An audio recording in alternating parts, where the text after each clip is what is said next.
ನೋಡಿ, ಜ್ಯೋತಿಷ್ಯ ಅನ್ನೋದು ನಿಮ್ಮ ಶಕ್ತಿ, ನಿಶಕ್ತಿ, ಬಲ, ನಿರ್ಬಲತ್ವ ಇವೆಲ್ಲವನ್ನ ತಂದಿಡ್ತಕ್ಕಂಥದ್ದಾಗುತ್ತೆ.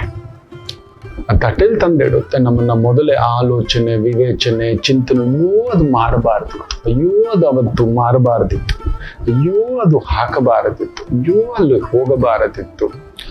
ಇಲ್ಲ, ನಿಮ್ಮ ನಿರ್ಧಾರಗಳು ಯಾವುದು ನಿಮ್ಮ ಕೈಯಲ್ಲಿಲ್ಲ, ಯಾವುದು. ಅದಕ್ಕೆ ಆ ನಿರ್ಧಾರಗಳನ್ನ ನೀವು ತೆಗೆದುಕೊಳ್ಳುವ ಮೊದಲು ಅದು ಸರಿಯಾದದ್ದ ತಪ್ಪಾದದ್ದ ಭಗವಂತನಿಗೆ ಮಾತ್ರ ಗೊತ್ತು.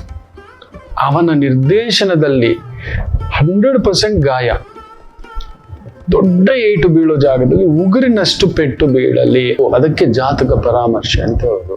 ತಾಕತ್ತು, ಅದು ಮದುವೆ ಇರ್ಬೋದು, ಮನೆ ಇರ್ಬೋದು, ಕುಟುಂಬ ಇರ್ಬೋದು, ವೃತ್ತಿ ಇರ್ಬೋದು.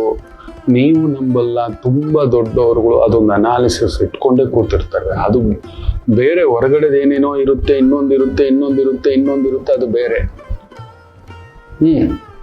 ಅಲ್ಲಿ ಅನಾಲಿಸಿಸ್ ಇದ್ದೇ ಇರುತ್ತೆ, ಜಾತಕದ ಅನಾಲಿಸಿಸ್. ತಾವು ತಗೊಳ್ಳೋ ನಿರ್ಧಾರ, ಇಡೋ ಹೆಸರು, ಪ್ರತಿಯೊಂದಕ್ಕೂ ಆಯಾಯ ಗ್ರಹಗಳು ಆಯಾಯ ದಿನಕ್ಕೆ ಕರ್ಕೊಂಡು ಬಂದು ನಮ್ಮನ್ನ ರೋಡಲ್ಲಿ ನಿಲ್ಸೋದು. ಜಗಳ ಆಗೋದಿರ್ಬೋದು, ಮುನ್ಸಿರ್ಬೋದು, ಜ್ವರ ಇರ್ಬೋದು, ಇನ್ನೊಂದಿರ್ಬೋದು. Everything is already designed.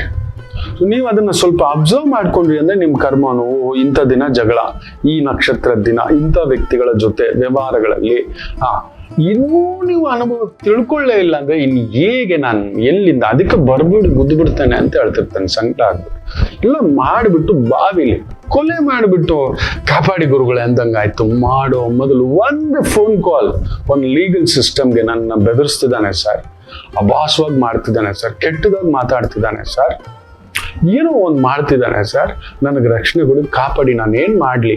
ಆಮೇಲೆ ಅದ್ ಮಾಡೋಕ್ ಮೊದಲು ಇದು ಸರಿಯಾ ಗೊತ್ತೇ ಇರಲ್ಲ, ನಿಮ್ಮ ಮಟ್ಟಕ್ಕೆ ಅದು ಸರಿ ಅನ್ಸಿರುತ್ತೆ. ಬಟ್ ಎದುರುಗಡೆ ಅವ್ರು ಹೇಳ್ತಾರೆ ಇಟ್ಸ್ ಅ ರಾಂಗ್ ಪಾತ್.